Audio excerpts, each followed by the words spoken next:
ছাত্র জনতার আন্দোলনের মধ্য দিয়ে একটি অন্তর্বর্তীকালীন সরকার গঠিত হয়েছে।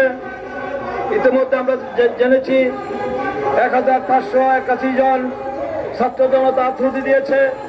তার মধ্যে গত জুলাই আগস্টে বিএনপির 422 জন নেতাকর্মী, বিএনপি পরিবারের সদস্যরা শহীদ হয়েছে, জীবন দিয়েছে। আহত হয়েছে 18,000 অনেক বেশি। এখনো পঙ্গু হয়েছে প্রায় 6 শতাধিক। এখনো 350 হাসপাতালে চিকিৎসাধীন রয়েছে।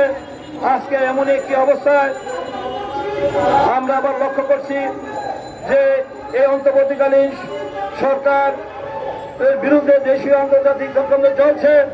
আমাদের দল থেকে আমরা সুস্পষ্ট ভাষায় বলেছি, স্বৈরাচারের পতন হয়েছে, শেখ হাসিনা পালিয়ে গিয়েছে বাংলাদেশ থেকে। তার প্রেতাত্মারা দোষরা এখনো বাংলাদেশে রয়েছে। তাদেরকে প্রশাসনে রেখে তারা বিভিন্ন জায়গায় তারা ষড়যন্ত্রে লিপ্ত রয়েছে। তাদেরকে রেখে বাংলাদেশে এই অন্তর্বর্তীকালীন সরকারের সংস্কার সম্ভব নয়। তাই আজকে আমরা দেখতে পাচ্ছি যে আন্তর্জাতিক চক্রান্তের অংশ হিসেবে এখনো সীমান্তে হত্যা বন্ধ হচ্ছে না এবং শেখ হাসিনাকে ভারত আশ্রয় দিয়ে তারা আন্তর্জাতিক অপরাধ করেছে বলে আমি মনে করি যে লক্ষ কোটি জনতার গণ অভ্যুত্থানের মধ্য দিয়ে, ঐতিহাসিক গণ অভ্যুত্থানের মধ্যে যে স্বৈরাচারের পতন হয়েছে, তাকে আশ্রয় দিয়ে ভারত আমাদের পার্শ্ববর্তী রাষ্ট্র স্বাধীনতা যুদ্ধে আমাদেরকে সহযোগিতা করেছে, তাদের প্রতি আমাদের কৃতজ্ঞতা রয়েছে। কিন্তু তারা যেভাবে দীর্ঘ 16 বছর একটি অবৈধ সাংবিধানিক অবলম্বন সরকারকে তার রাষ্ট্রীয় ক্ষমতা টিকে থাকার জন্য সহযোগিতা করেছে, এটা কোনো গণতান্ত্রিক রাষ্ট্রের পক্ষে একজন পার্শ্ববর্তী রাষ্ট্রের ব্যাপারে ইন্ধন মদত দেওয়া, তাদেরকে ইন্টারফেয়ার করা, এটা কোনো অবস্থাতে কূটনৈতিক শিষ্টাচার বহির্ভূত। তাই আমি মনে করি এই সরকার, এই ভারতীয় সরকার ইতিমধ্যে আমাদের সরকার ভারতের সরকারের সাথে সুসম্পর্ক রাখার কথা ইতিমধ্যে ব্যক্ত করেছেন।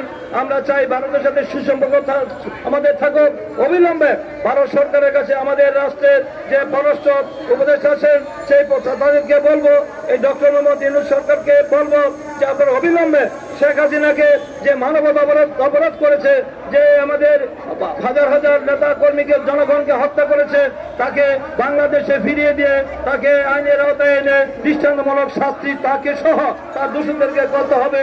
জনগণের জাসান কাজের প্রত্যাশা, সেই প্রত্যাশা হলো যে এই অবিলম্বে এই আওয়ামী লীগের দোষীদের বিরুদ্ধে আইনানুগ ব্যবস্থা নিয়ে তাদেরকে দৃষ্টান্তমূলক শাস্তি দিতে হবে।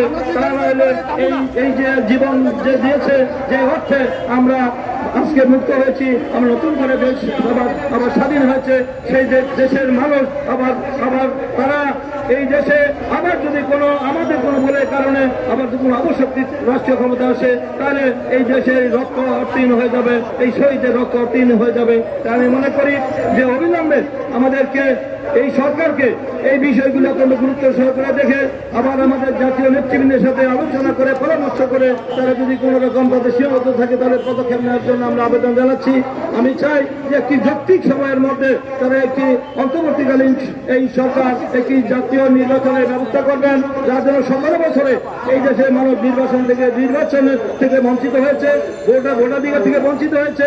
এই 17 বছরে দেশের মানুষ ভোট দিতে পারেনি। তাই একটি অবাধ, সুষ্ঠু, গ্রহণযোগ্য নির্বাচনের মাধ্যমে অংশগ্রহণ নির্বাচনের ব্যবস্থা করতে হবে।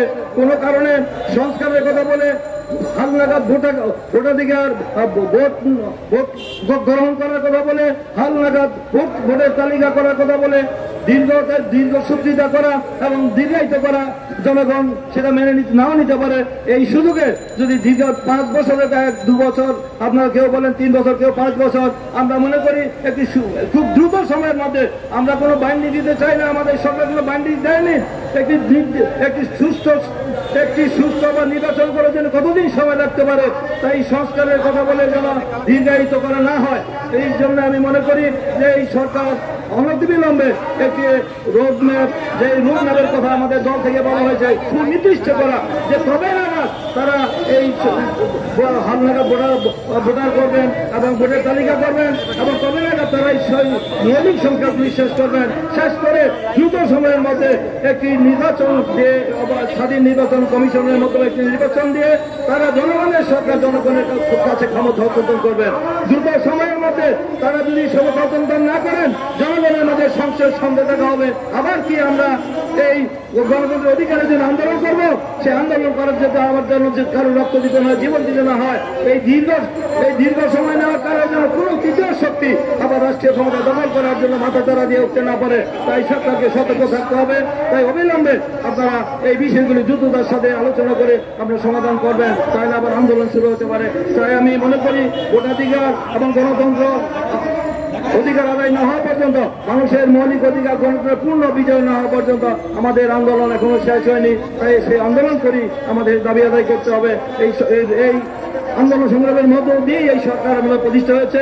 অন্তর্বর্তীকালীন সরকার আমাদের প্রতিপক্ষ নয়, অন্তর্বর্তী আমাদেরই সরকার।